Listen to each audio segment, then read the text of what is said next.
Hi, welcome to Filmaginations, a podcast about your favorite TV series and films. Every few weeks, I will cover a different one and take a deep dive into what happens on the screen and what my favorite moments are. Today's episode is about the 2014 Brazilian coming-of-age romantic drama film called The Way He Looks, written and directed by Daniel Ribeiro. It is based on Daniel's 2010 short film, I Don't Want to Go Back Alone. The cast consists of Guilherme Lobo, Fabio Augi, and Tessa Morim. The Way He Looks tells the story of a blind teenager, Leonardo, his friend Giovana, and their new classmate, Gabriel. Leo's life changes when he develops feelings for Gabriel, and Giovana gets jealous of him. I love the beginning of the movie, and even the thought of summer brings a smile on my face. Giovana and Leo are laying beside the pool when she starts the topic of kissing. In a suggestive way, she says Leo should kiss any girl and get it over with. She's obviously hoping Leo would think of her in that moment. And he does, but as a joke. Nonetheless, Giovanna's face changes when he responds. She thinks about it happening. And just by this expression, we can tell she likes him. She doesn't have to say it out loud. We know. I laughed at the way she rolled her eyes and went under water of the pool when she got annoyed with Leo's comments. Of course there is a girl who would be happy to kiss him. Her. One of the leading topics of this movie is Leo's need for independence. This can be seen on multiple occasions. Giovanna is his daily helping hand, but he doesn't always want her to be. For example, she's used to walking him home and opening the gate for him, but sometimes he doesn't let her take the keys. He opens the gate himself. I like that they have a very nice dynamic, and even though she doesn't mind doing all those things, she likes them even, she also lets him take over when he wants to. The imbalance regarding independence can be found within Leo's relationship with his parents. His mom worries and is afraid to leave him home alone, even for a few hours. She's used to taking care of him and doesn't understand his need to do things without help. This conflict will also be covered a bit later. As someone who doesn't know anyone who's blind, I appreciate the scenes in the movie where we can see Leo navigating his blindness. The way he moves around the house, walks in his neighborhood, around school, etc. It was educating to see how different, but at the same time very similar, our lives look like. I'm also very impressed with the actor that plays Leo. He's in fact not blind, so his acting and performance in this movie is even more impressive. Speaking of looking at the daily life of a blind person, we have a first scene with Leo at school. His classmates are mean to him because his typewriter is a bit loud and distracting during lessons. There is something very hurtful said from one of them. He can't do anything on his own. That really hurts Leo. When camera focuses back on him, he looks like he wants to curl into himself. Because yes, sometimes he might need a little help. But calling him useless is a low blow. I'm glad the teacher reacted to what was happening and the bully got punished. And right after that very unpleasant encounter, we meet a new kid at school, Gabriel. That will positively change Leo's life forever. He asks if he can sit behind Leo, and everyone laughs, much to Gabriel's surprise. Nobody wanted to sit there because of a sad typewriter, but of course Gabriel doesn't know that. And it would seem he never minded that after all. We see more of the boys in class, and I love the way Gabriel touches Leo's shoulder to ask for an eraser without thinking. He was never hostile towards Leo like most or all of the other guys.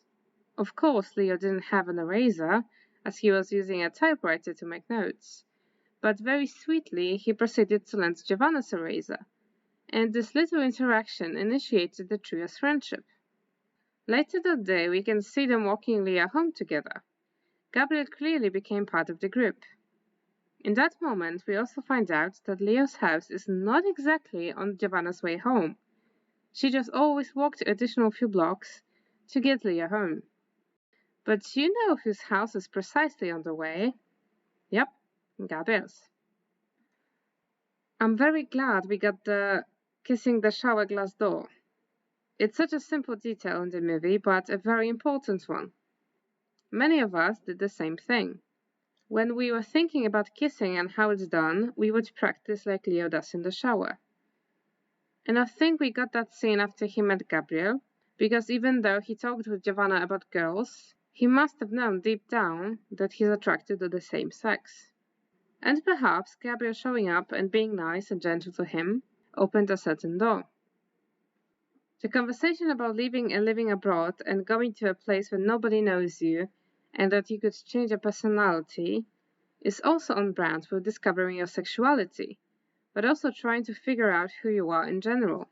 The fantasy of starting again with a clean slate, etc., it's something I can really relate to.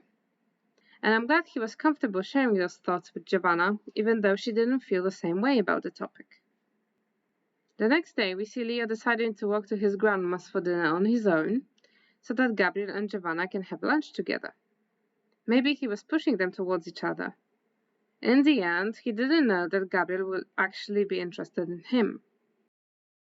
Unfortunately, boys from school use this moment to make fun of Leo when he's walking on his own. His friends not around. They make him fall and he feels very humiliated. He brushes the offer of help and just keeps on walking. Guillermo's face is very expressive and we can see the situation really hurt Leo. Mentally more than physically. Later, we see Leo's parents being very worried about him. He never made it home after his grandma's as promised.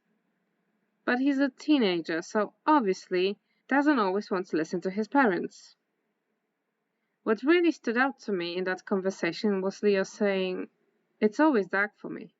It didn't matter that it was dark outside. It was the same for him nonetheless.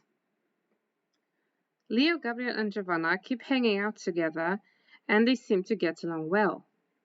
However, the boys are getting closer and closer together, leaving Giovana feeling a bit left out.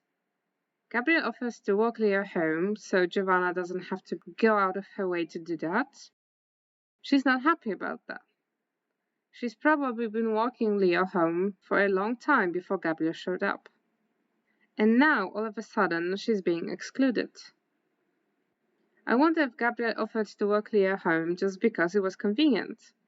Or he already had a hint of feelings towards him and wanted to spend some one-on-one time with him. What do you think? There's also another moment where Giovana can feel excluded. They have to pair for an assignment for one of the classes, but it has to be pairs of the same sex.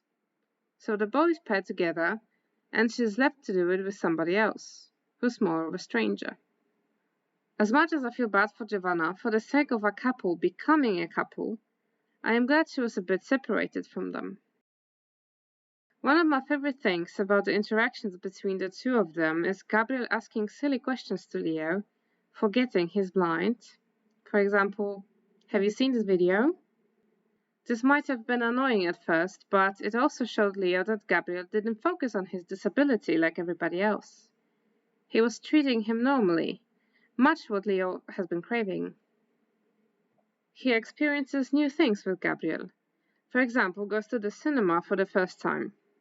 Gabriel, very sweetly, tells him what's happening on the screen. I enjoyed seeing them laugh. They exchange their music tastes and get a bit silly with each other at Leo's. Gabriel also encourages Leo to dance, something he's never done before. Gabriel feels very comfortable with Leo and it shows. And Leo seems to be opening up more and more. I love the hints of awkwardness surrounding them. Gabriel is so purely interested in Leo and how his life looks like without treating him differently. He encourages him to sneak out late at night, and since Leo has been feeling rebellious lately, he agrees. I have to say, I melt every time Gabriel goes out of his way to explain things to Leo. Things that seem so simple and self-explanatory, but Leo never saw them, never experienced them. and Gabriel is there to translate all of these new things into his language. The first hint, real visible hint, that Leo likes Gabriel is that he smells his hoodie when he leaves it at his house.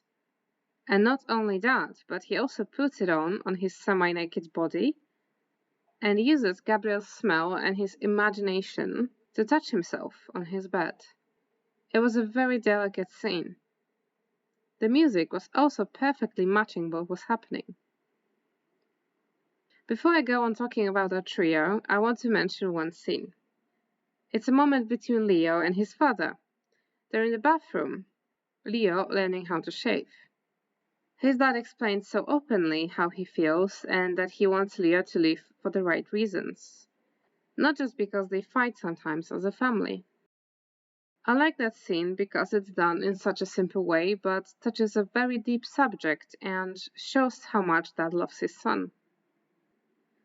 Life goes on and the boys subconsciously distance themselves even more from Giovana, and she eventually starts ignoring them. It wasn't nice of them, but I get it.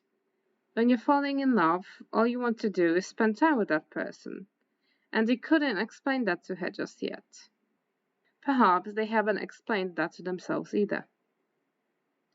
Leo and Giovanna go to a party where Gabriel is a DJ, and they refuse to talk to each other. Almost so Giovanna refuses to talk to Leo. She's clearly mad at him. Gabriel looks at Leo sitting on his own and, in a sweet way, gets him up to the dance floor. But they don't get to have this moment just for themselves, so the magic ends before it can even spark. I feel like this party was a turning point in the movie, as it altered the dynamic between our main characters. We got scenes between Gabriel and Giovanna, talking about the friendship with Leo, and how it all changed after Gabriel showed up. Things take a turn when Giovanna makes a move on Gabriel and, after being rejected, sprints out of the bathroom. She bumps into a very unpleasant scene of her classmates making fun of Leo. She saves him from an even bigger humiliation, but he doesn't even know what was about to happen, so he gets angry at her. They fight, and right after she leaves, he has a quick and confused conversation with Gabriel, who kisses him briefly, and also leaves the party without any explanation. Leo is left wondering what on earth just happened. Sometime later, there's a school trip, and it's clear the three of them separated and haven't been talking to each other since the party. I was very glad that eventually Gabriel decided to keep Leo company and talk to him, after seeing him sitting alone by the lake. However, he chose to lie and said he was really drunk during the party and doesn't remember anything. That really hurt Leo. I think he wanted to address the kiss, but Gabriel chickened out. But at least they went back to talking terms. And we got a very sweet scene with Gabriel helping Leo apply sunscreen. He touched his face and then his body, but of course the other guy started making comments and the moment was broken. However, a bit later, we get an even better scene. Gabriel and Leo showering together after a day at the pool. Leo wanted to wait until everyone else was out of the communal showers. I love how Gabriel got naked instantly, but Leo was unsure about that. I wish Leo could see how Gabriel was looking at him, following the line of his back. He was even more interested when Leo finally took off his shorts, his back still to Gabriel. I think the facial expressions from actor playing Gabriel were really on point. He was so interested in looking, but at the same time it hit him hard how much he actually likes Leo. And it probably felt weird that he was checking him out while Leo had no idea about that. I like the clear hesitation between wanting to look and wanting to look away. And I like how he closed his eyes for some time and didn't realize Leo turned his face towards him. He actually got a bit too excited, if you know what I mean. The acting was so subtle, yet so good in that whole scene. Nothing had to be said. It was very clear Gabriel got hard looking at Leo, but of course, Leo had no idea. One night, during yet another party, Gabriel gently pushes Leo and Giovanna to talk about what's going on between them. I'm glad they made up. But of course it got awkward when Leo said he thinks he's in love with Gabriel. She was really not expecting that. Maybe she thought he would say he's in love with her. Either way, she's shocked at the news. She left without really commenting on it, and Leo was left on his own, wondering what is going on yet again. He ended up getting into a pool with other people and he woke up sick the next day. It was obvious he still hadn't had the chance to talk to Giovana and get a reaction to his confession. But thankfully one day she comes by his house and they talk about it. She had to digest the news as it was a shock, but it's good that she eventually chose to face it with Leo. And she does even more. She hints Gabriel that he should visit Leo. She helps them find a way back to each other. And we finally arrive at the culminating moment of the movie. I absolutely adore the whole scene leading up to the kiss. The small talk, the questions Leo kept asking, and how Leo's face lit up when he realized Gabriel was talking about him. And of course I love the line about stealing a kiss. So precious. And the kiss itself was perfect. Not too much, just enough for a first nervous but excited kiss. And Leo was finally able to touch Gabriel's face a bit, and in his own way, see how he looks. And we got a very precious hug at the end. I'm glad we ended the movie with two other meaningful moments. One was Leo holding Gabriel's hand after the boys at school made a comment about them. He finally shut them up. And the other scene was Leo riding a bicycle with Gabriel guiding him behind his back. This is a beautiful symbol of freedom Leo was chasing, and was able to finally feel. Thank you all for listening. Hope you enjoyed the film as much as I did and had fun remembering what happened following this episode. I will be back in a few weeks. See you then. Bye bye.